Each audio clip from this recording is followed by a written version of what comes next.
All right, Stephanie, let's talk a little bit about your voice in terms of what you've done for your voice. So you made your transition. You started on hormones in the fall of 2008. So tell me what you were doing for your voice and why you felt voice therapy was what you needed. Oh, well, I knew I had to do something with my voice. There was no doubt about that. If you get to hear the sample of my old voice, you'll know why. The transition for the voice has been quite remarkable. But at that time, I was becoming very frustrated with the way I sounded, and it wasn't matching with the way I wanted to be. And so, of course, like most people nowadays, you search the internet, you Google it, and see what comes up. And lots of information came up, and most of it was not very good. Well, all of it wasn't very good. I mean, there were a lot of people out there with lots of information that claimed to be voice coaches that really didn't help me at all because they didn't, it was all explaining, with words without even talking. And so it was hard for me to digest. And I realized at that point that I needed a program. I needed something that with instructions, step 1, step 2, step 3, and I needed a one-on-one experience. I needed immediate feedback. Good. And then I found you. I'm sorry, go ahead. Then I found you, and that's exactly what I wanted, was the one-on-one.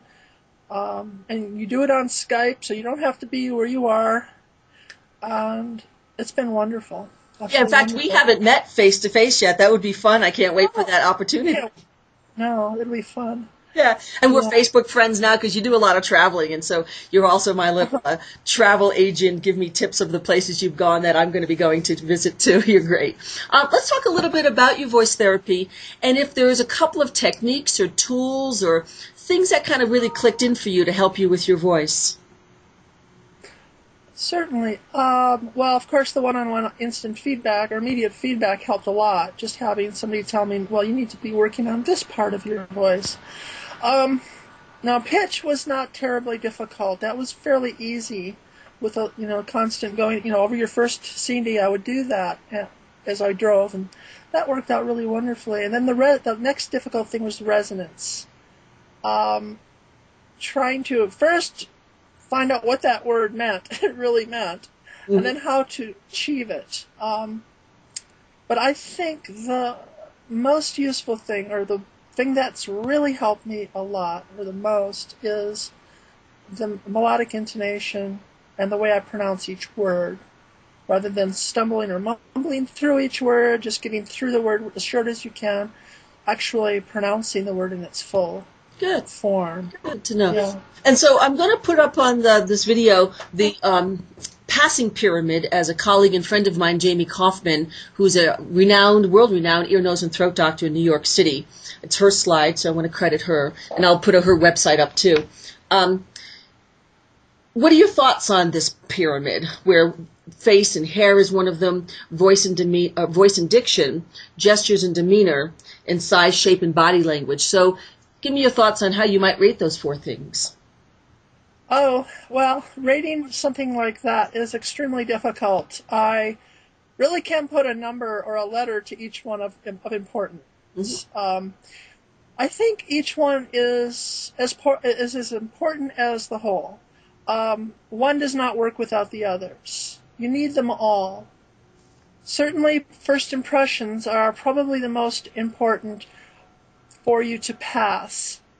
That is your face, if you have a female face, and your hair goes along with it, and the clothing, you can probably wear a t-shirt and jeans, but the way you walk, it's almost like language, your all body language, and your gestures as you speak.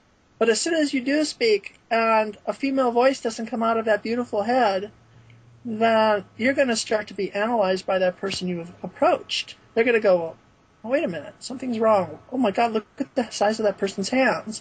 Or look at how broad their shoulders are, how tall they are.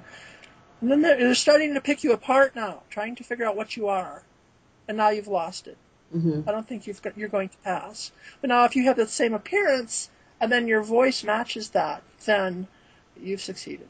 Nice, thanks you for that. Is there anything that you do to switch into your feminine voice? Not anymore. I can't switch out of it. So I like that you had that. I know. That's nice. I mean, I try, and I don't. First off, I don't even like to try to go back, to speak in a male voice. Right. It scares the living Jesus out of me. But I just can't do it anymore. So when I wake up in the morning, I just if somebody's there and I'm talking to them, I just start talking, and then this is what comes out. And then here's the interesting thing is now when I dream, I'm speaking in a female voice.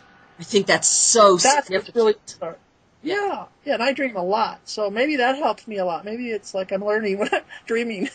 I think it's reflective of you being really who you are. You probably, in your dream, then see yourself as Stephanie now, right? And we could step back and say, too, that maybe part of the transition of the voice, maybe that breakthrough is when you finally stop thinking about it. And you've become a woman. And now you're speaking like a woman. You're not even analyzing what you're doing anymore. Although I still do. I still do. And you're good at that. And I don't think you're hypercritical. I think that you do perfection out of yourself, and there's nothing wrong with that. But you have now embraced, I think, these feedback systems and suggestions and make good use of them.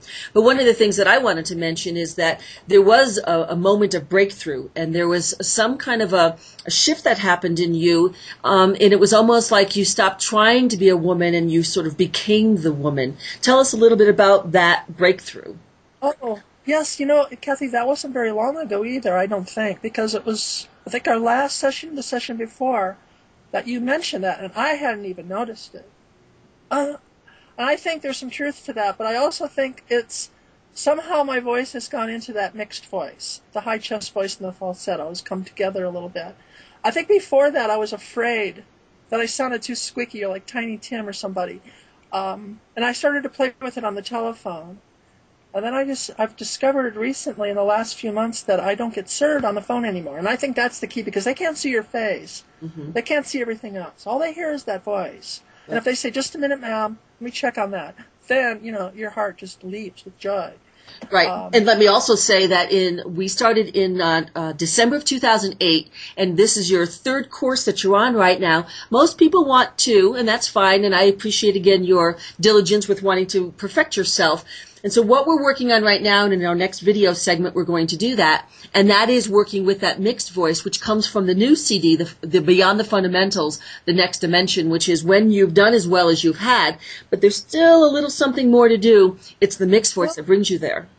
And that's interesting because I forgot all about that CD. I bought that CD, 6 months ago, maybe not quite that long. This summer, I think, I bought it. And that really, really, I think, caused a leap in the quality of my voice. I really do. There's some little things that you do in that, some of the lessons, and then the 12 steps that you go through every day. I was doing, I'm a bad student, unfortunately. You've improved, though, considering, and that's actually a really good takeaway, which is that you don't have to be perfect at it and still improve. But actually, let's go on to the next segment and do a practice exercise.